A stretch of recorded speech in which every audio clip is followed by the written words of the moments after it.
Here we are at the Next Computer, and we want to look at two things. The first, of course, is what it's like to actually build a mission-critical app, and we're going to do that here. But before we do that, I want to show you what it's like to work in the Next Computer's productivity environment, an environment that has much, much better networking than PCs and Macs, and much, much better productivity apps that let people work together as groups and really increases their group productivity and collaboration. So let's take a look at that first, and then we'll get to building an actual custom app that can interoperate with these off-the-shelf productivity apps. So let's take a look. For those of you that have never seen NeXTSTEP before, NeXTSTEP has your menus, your windows, and a thing over here called the dock, which you can move out of the way if you want to. And the dock is really useful for keeping the applications you use most often in constant view, always on the top. So I can grab an application like this X-Terminal emulator and just click it into the dock here, whichever ones I find the most useful to me. And the dock will always stay on the top so I can find them very quickly. Also, please note that when I move around these NeXTSTEP windows, the entire contents of the window comes with me. This gets extremely important when we have color images. If this was a Macintosh or a PC, moving around these full color images would take till next week for them to all repaint. And so rather than just moving the outlines, moving the entire images along with us really is fantastic benefit if you're working in publishing or some other area that demands that you use color imagery. In addition, rather than just having the option to quit things, because we're a full multitasking system on top of Unix, we can hide things. And I push hide here, and those pictures all hide behind their icon, which happens to be over here in the dock. And I can click, and you can see how fast the graphics in NeXTSTEP are. Now, this is the application where I find all of my files and other things. I'm going to hide that for now, and we're going to use the mail as the spine of our demo here. This is standard Next Mail, which is bundled with NeXTSTEP.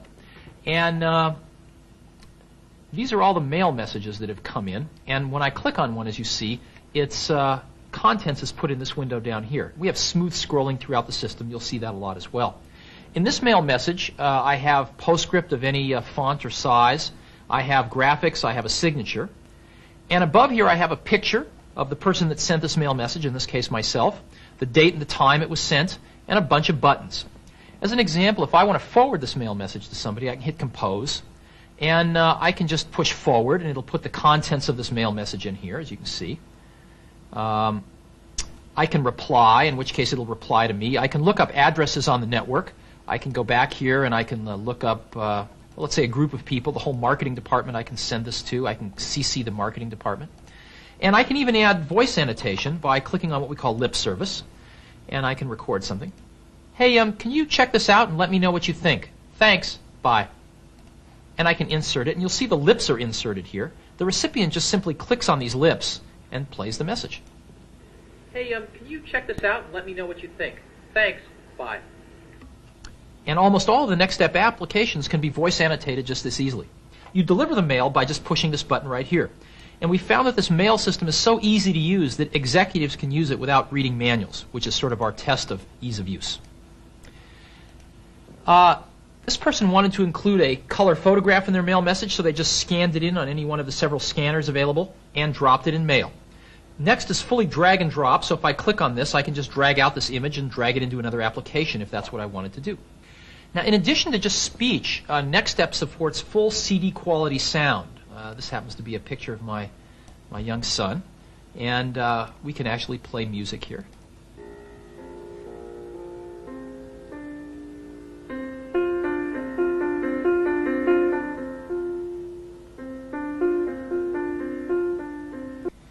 And it's nice to know that your system is capable of it. Now, what about applications? Well, when we want to send an attachment, what we do is as follows. Let's go ahead and send a spreadsheet. We say, check this out. And so we can read this more clearly, we'll bring up our font object. And this is an object for controlling all the fonts in the system. I happen to have a lot of fonts in here. I can simply set Helvetica to a bigger font by pushing this. Or I can go down and get a font that I really like, which is Stencil, only comes in bold, but I'll say Stencil 36 point. Check this out. That'll make sure it gets read at the other end. And now I'll go to my file viewer, which is where I have all of my files. And I'll click on Spreadsheets. And I'll just go grab a spreadsheet and drag it down into the mail window. That's all I have to do. And it puts it wherever the cursor was. So if I want to put another one between the words check and this, I just put my cursor there, go grab another spreadsheet and drag it down, and it just sticks it in there. And I can have as many different documents of any type that I want, as many lips with voice annotations as I want in any mail message. And I can put another space here if I want to, whatever, and just deliver it. And the recipient ends up with something that looks like this, where the spreadsheet in this document, in this case, is just embedded right between some words and above a picture of a Ferrari. And they just double-click on it, which launches the parent application, in this case Lotus Improv, and brings up the spreadsheet. We don't have time to demo all of Lotus Improv, but it's a pretty remarkable spreadsheet. Okay, so that's Improv. But more importantly, we got our Improv model right through the mail without any real headaches. Now, we have the same for WordPerfect. Here's a WordPerfect document that I just got in the mail. As you know, our version of WordPerfect on the Next Computer is the most advanced version of WordPerfect. And in addition to that is total WYSIWYG. What you see is what you get. So here's our document that is totally compatible with the other versions of WordPerfect, and yet I can see everything. I can take the picture, I can move it around, and we'll see the text instantly reformat. I can ask to make the text 3 columns. Now my picture's a little too big, so I can resize the picture here to make it a little bit smaller. And I can move it from this column over to this column, or I can put it between these 2 columns if I want. And people that see this after using WordPerfect on other platforms are amazed that your documents can really look like this. I want to show you another feature of the Next environment. I'm going to pick a word like preserve, and I'm going to go over here to this menu called Services. Now, the Services menu is rather unique in that it appears in every application, but the contents of the Services menu is not owned by any one application. It's owned by NeXTSTEP.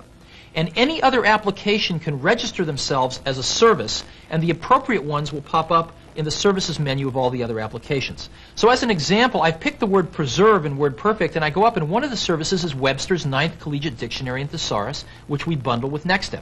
So I say define in Webster's.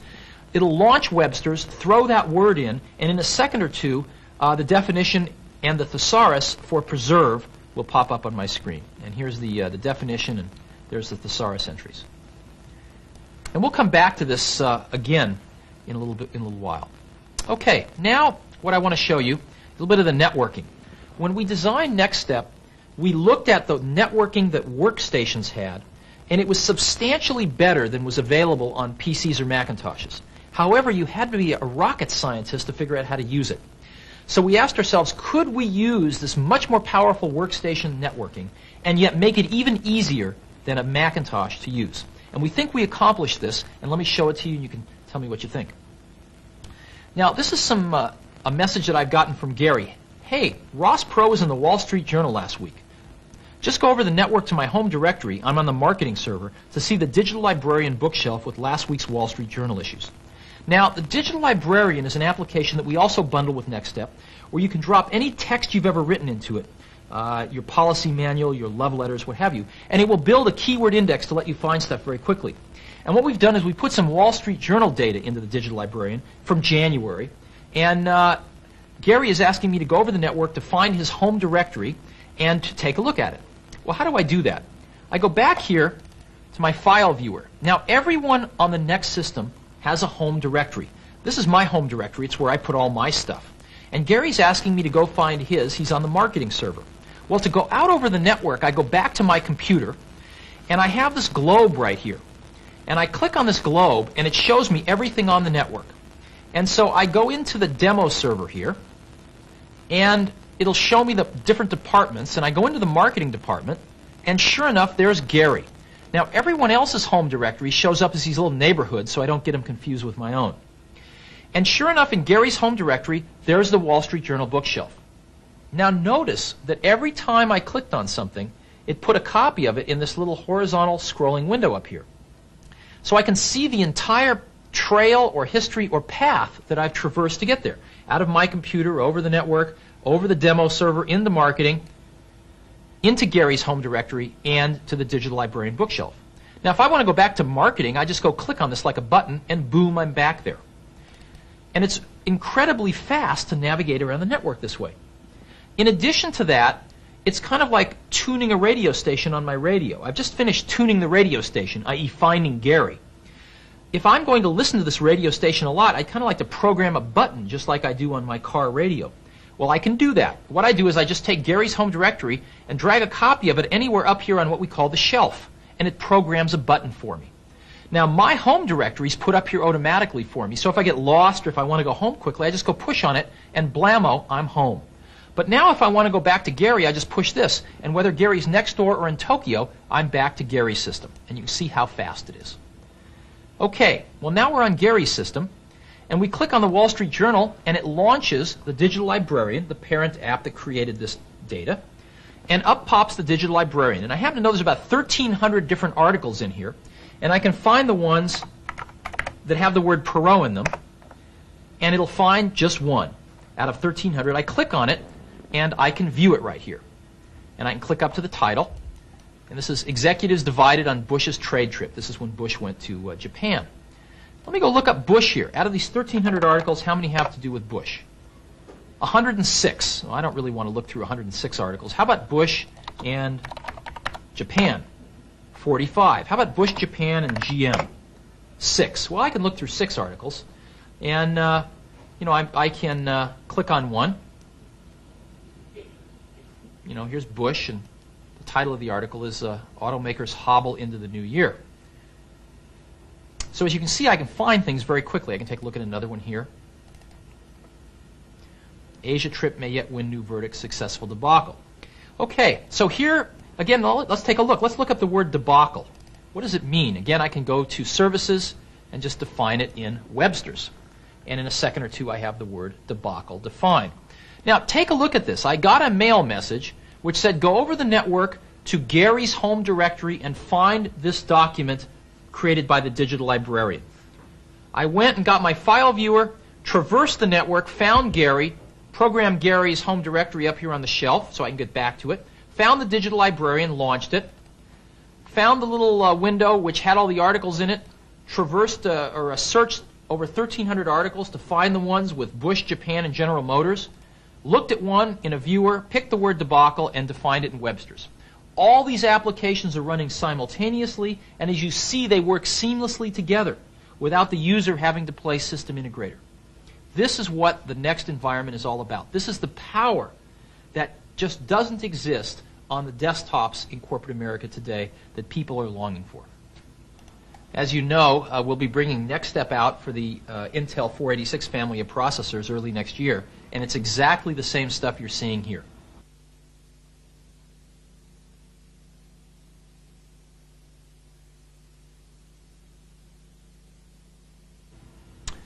Okay. Now, let's put this all together even more. Steve, our autumn newsletter has been a truly collaborative effort. Each person has the files in their home directory. Ralph has the template on his Sun, Vicki has the headline on her Next, Kevin has the text file on his PC, and Cynthia has the picture on her Mac. We want to do some truly collaborative work on this newsletter. There are some new communications features we've recently built into NeXTSTEP. The two that we're going to highlight here are networking to connect NeXTSTEP automatically to PC networks running on Novell and Macintosh networks running on AppleShare. As you know, NeXTSTEP ships out of the box with full workstation class networking, TCP/IP, NFS, etc. And so you can take NeXTSTEP computers and just hook them into Sun networks, DEC networks, etc., and they work seamlessly. We got requests from our customers to make the same thing be true for Novell networks for their existing PC LANs and AppleShare networks for their existing Macintosh LANs. And so we did the work working with Novell to get their netware fully integrated into NeXTSTEP, and we wrote our own AppleShare to get it fully integrated again into NeXTSTEP. So let's take a look at how this works. Ralph has the template on his Sun. I go back to my network and I look at my Suns, and I go into the creative department, and sure enough, there's Ralph. And here is that Frame template. Frame is a high-end document processor that runs on NeXT, a really good product. And I click on it, and up will pop a template, which has a place for a headline, some body copy, and a picture. So I'm going to click where the headline's supposed to go. And in addition to that, I think I'm going to put Ralph up here on my shelf, just in case I want to get back there in the future. Okay, Vicki has the headline on her next. Well, let's go back here into the marketing department, and sure enough, there's Vicki.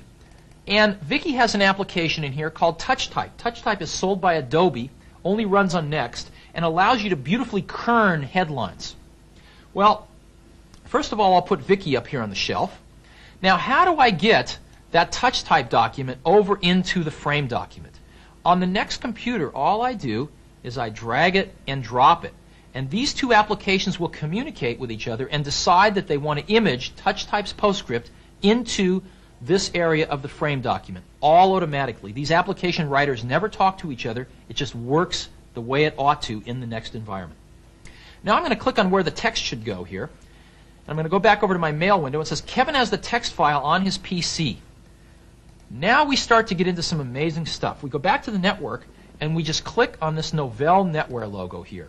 And automatically I am working in Novell NetWare through the same seamless user interface that I've grown accustomed to in NeXTSTEP. And I click on Novell here, and I click in the marketing department, and sure enough, there's Kevin. Now, NetWare doesn't let me give Kevin a nice fancy little house, but it does let me give him a folder. And sure enough, here's that text. So let's put Kevin's folder up here on the shelf, and let's just take that text and drag it right over to Frame and drop it in. And Frame asks me how I want to treat line endings, and I don't really care. And it'll take that text, and it just grabbed it over the Novell network and dropped it right into Frame here. And now I click on where the picture's supposed to go, and I go back here, and it says Cynthia has the picture on her Mac. So I go back to the globe here, and I click on it, and I go into AppleShare, and I think they're in Building 1 Upper. Nope. Building 1 Lower. There we go. And here's the Macintosh server. Here's the marketing department. Here's Cynthia. Why don't we put Cynthia up there on the shelf here? And sure enough, here's an EPS file, an encapsulated PostScript file. And I simply drag it over here. And by the way, this is a live demonstration. The text is really coming off a PC. This EPS file is really coming off a Mac, which is why it takes a second, because the Mac's a little slow to give it up. But there it is, all over native AppleShare protocols. And so now we've created our frame document. We can go ahead and get rid of the borders here. With a collaborative effort from someone who had the template on their Sun, someone who had the headline on their Next, a third person that had the text on their PC, and a fourth person who had the picture on their Macintosh. And if I want to go back and review all those files, here's Ralph with the template on their Sun. Here's Vicki with the TouchType document on their Next. Here's Kevin with the text on their PC over NetWare. And here is Cynthia with the picture on their Macintosh over AppleShare. We're not aware of any other computer that can do this and create this seamless integration from 3 different worlds of networking: the workstation world with Next and Sun, the PC world with Novell, and the Apple world with AppleShare. Now I want to show you something that's also new for our 3.0 release of NeXTSTEP, object linking. Object linking works between applications and over networks. So let's take a look. Here's our new employee handbook except for the org chart. Please object link the current chart in so it will always be updated. So here's my employee handbook right here. And I'm going to now run another application, which I will get from another part of the network here, which is a simple drawing package, which has a chart on it. And what I want to do is I want to cut and paste this chart into my employee handbook here, so that it will, but in a way that it will always be updated whenever the author of this chart changes the org chart. Sounds pretty simple, right? So what I'll do is I will select all in my drawing package, and I will make a copy. And then what I do today on every other system is I come over here and I would say paste, except that paste will paste dead data in. So rather than do that, I will go down to my link menu and say simply paste and link, which will paste in linked data. Very, very simple. Now, this data is normally updated every time the source is saved. But since I want it to update continually for this demo, I'll bring up the link inspector, which allows me to open the source or update from the source or break links. And I'll also be able to set it after I select the link over here, I'll be able to set it to update it continually. And now that means when I go back to my source here, let's say I pick the president, and I go get my color object here, which lets me select colors. Let's say presidents like to be blue. Notice I have drag and drop color, by the way. I just drag up and drop the color in here, and notice that it's updated on both documents. Let's say this vice president wants to be over here this color. This vice president wants to be a tan color. Let's say this vice president doesn't make it, maybe. This vice president here gets promoted. As you see, no matter where the source document is, if it's on another machine across the country, this document that the data is linked into will be updated instantaneously. Okay. One or two more things. As you know, Next was the first environment to incorporate fax into it. We have full faxing built into the entire Next environment. You can fax from any document. Normally when you'd fax, if I want to fax this document here, I'd go to print it, and I would simply pick a printer here and say print. But instead, I can select fax here. And I can pick one of my address books. And in this case, I'll pick the Colorado School of Mines.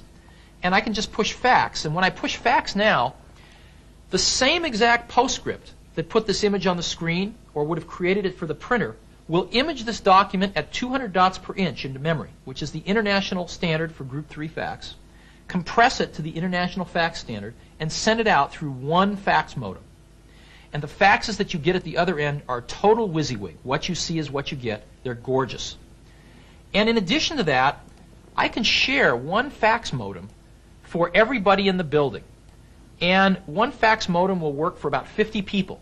So I can use the built-in networking and built-in spooling to have one $500 fax modem enable an entire building full of people to send and receive faxes. Now what about receiving faxes then? Well, when I get a fax, we have a little fax reader program that's bundled with NeXTSTEP. And this is what they look like. I can send them around the mail system, and I just double-click on them. My little fax reader program is launched, and up will pop the fax. This fax is from George Fisher. He's the CEO of Motorola. And here's a fax like this, and they're beautiful, as you can see. This was taken right off the fax modem, so it saved paper at the receiving end, and was sent around the mail system to one or many people.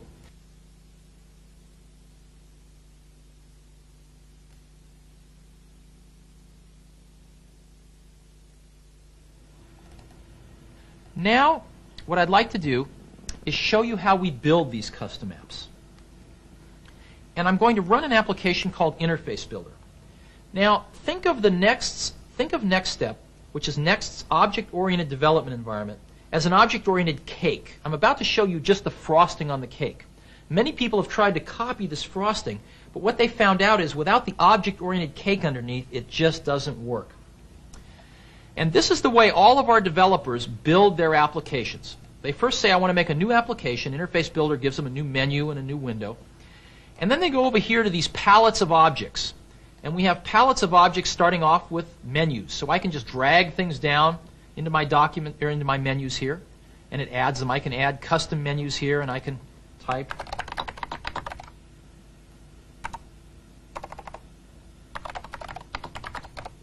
This is a custom menu. I can move that to the top if I want. I can move quit in the middle. Whatever I care to do, I can bring down a color menu, etc. This is how I build menus.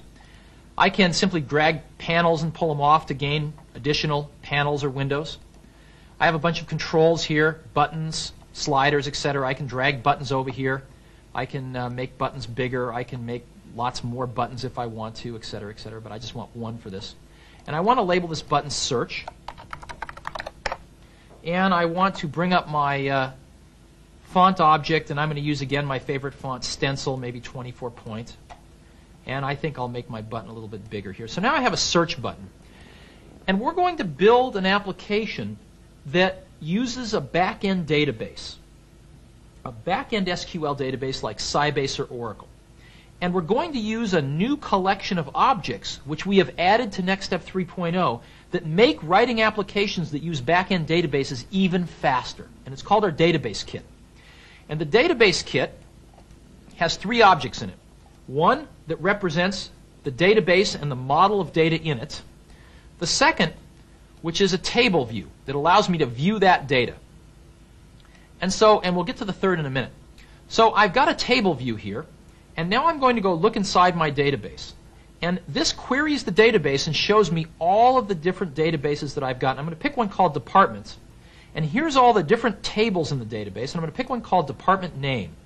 Now I want to make a connection between the department name table and my table view object to view it. And all I do is I drag it and drop it on, and it automatically makes that connection for me.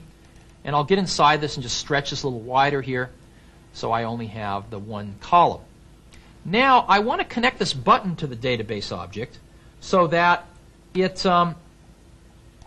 searches for data. And all I do is drag a line down to the database object, and the database object is dynamically interrogated, and these are all of the messages that it can understand from a button. And I'm going to pick Fetch All Records and make the connection. And now, since Interface Builder is only making connections between objects, it is not generating any C code or anything else, I don't even have to compile this. And I can just say, test this interface out. And here's my wacko menu, and here's my window. And now when I say search, I will be asked to log into Sybase, because I'm using a real live Sybase database for this demo. So let me log in here. And instantly, all of the data in the department name is queried and put inside my little viewer here without writing any code. So let me go ahead and quit this. Let's go make this more interesting. You're all familiar with what master detail is in the database world. It's where I have a master, in this case the department name, and once I pick a master I want to learn more about it, which is the detail. So let me stretch another table view out here. And now I want to learn more about the people inside that department. So I'm going to go back to my database here, and I'm going to pick employee. And I'm going to pick last name here, and let me drag last name up into this. And when I drag first name up here, and I'll put first name onto the second column there, and maybe manager here. Let's drag the manager up, and maybe salary, and maybe their phone. Okay, and let's get inside here, and let's make a few of these wider.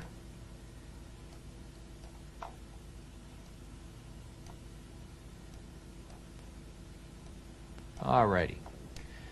Now, let's go grab some additional information about the people that we're going to select in that department. Maybe let's grab a few fields here, and let's stretch them out. And let's go back and make them maybe stencil 18 point. And I don't need them to be quite so tall here. Okay, let's go back to employee, and maybe let's put their title in. Now, by the way, for those of you that are fluent in databases, you'll notice that I'm actually doing joins across multiple parts of the database here, all automatically done by the database kit. And let's go back, and let's go back to location, and let's pick the employee's location, and let's put that in the second field here. Now, I also have a way to display images. That's the third object in the database kit. And we'll go grab this and stretch it out a little bit. And we'll go back to location here, and we notice we have a photo. So let's go ahead and drag up the photo in here. And I also have another photo of the employee, which we'll put right here. And let's go back to department, and we'll pick employee. And we'll go do a join to another part of the database where the photo is, and we'll just drop the photo in here. So now, hopefully, if I've done everything right, I can space these things out a little bit and center them. If we've done everything right, I should be able to go test this. And when I say search, in addition to fetching the department name, I should also fetch all the people in that department, the picture of the department, and when I select a person, their photo will come up, their title will come up, but their location will remain the same because the department's in the same location in this database. Office of the President is in another building here. Many more people, so scroll bars come and go as necessary. And as you can see, we've built a very simple but important database application here in just a few minutes. So these are the kinds of things that we've tried to make very, very easy. In addition, the database kit does something else remarkable. We've written it so that there are adapters that click into the back end of the database kit architecture. And today we have adapters for Oracle and Sybase and Teradata, with adapters for DB2, Informix, and Ingress on the way. Once a developer writes their application to the database kit set of objects, you can actually switch between Sybase or Oracle or any of the other databases without changing a line of code in the application. The database kit insulates the application developer from whatever backend the customer may prefer to use. Okay. The last thing I want to show you today, actually second to last thing, is the fact that some companies have legacy applications built in DOS, as an example, that they have to run, that were built by their MIS department, let's say, that will never be rewritten. It turns out you can run DOS applications in a window on NeXTSTEP because of a product called SoftPC by Insignia. Now, I've learned just enough DOS to be able to demo this to you. It's quite intuitive. dir here. There we go. 1, 2, 3. And here's 1, 2, 3 running in a window. And I may find out, I may be able to bring up a file here. /F. It's a wonderful user interface. R 1, 2, 3. There we go. So here's an example of a 1, 2, 3 worksheet running inside a PC window, right alongside your good applications here. And again, you can cut and paste between these things and have as many PCs as you'd like. It's a true multitasking PC. You can do the same thing with X Windows as well. The last thing I want to show you today is a little bit of the graphics power that's built into NeXTSTEP. This is a simple application that was built in 2 days just for demonstration. And the reason I'm showing you this is just to show you some of the built-in graphics power in the NeXTSTEP environment, so that developers that want to create graphically rich applications can do so without writing a lot of code themselves. So I have an image of a forest. I'm going to put a Ferrari on the forest here. And as you can see, I can move it around. What I really want to do, though, is get rid of that black rectangle. I want to say that everything around the Ferrari is opaque, or sorry, is transparent. The Ferrari itself is opaque, except for its window, which is semi-transparent. And in the NeXTSTEP environment, I can do that. And as you can see a little semi-transparency there on the window. I can put Donald Duck here on, and also eliminate Donald's black. And I can even put Donald behind the Ferrari here. And you'll notice again that semi-transparency behind the Ferrari's window. All that's just built in. I can take the Ferrari and move it behind one of the trees here. And as you see, again, all of this just works. One of the other things that we've done with NeXTSTEP Release 3.0 is we've actually built in some three-dimensional graphics. We have built in Pixar's RenderMan photorealistic rendering software, which can produce the most photorealistic rendered images from 3D models. In addition to that, we've built in some real-time 3D graphics, interactive RenderMan. We've taken photorealistic RenderMan and made a version that will run interactively on the screen.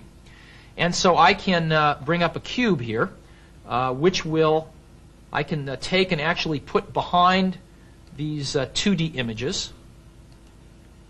And I can actually then rotate it. And this cube is being rendered in real time as we watch it and being composited onto a 2D image behind the car and behind that last tree. Now, we believe that over the coming years, three-dimensional graphics may play a very important role in business as we try to visualize more and more complex data in ways that we can assimilate very rapidly. But in any event, the purpose of this last thing was to show you that to build very rich graphical apps in NeXTSTEP is no different than anything else. Most of the work is already done for you.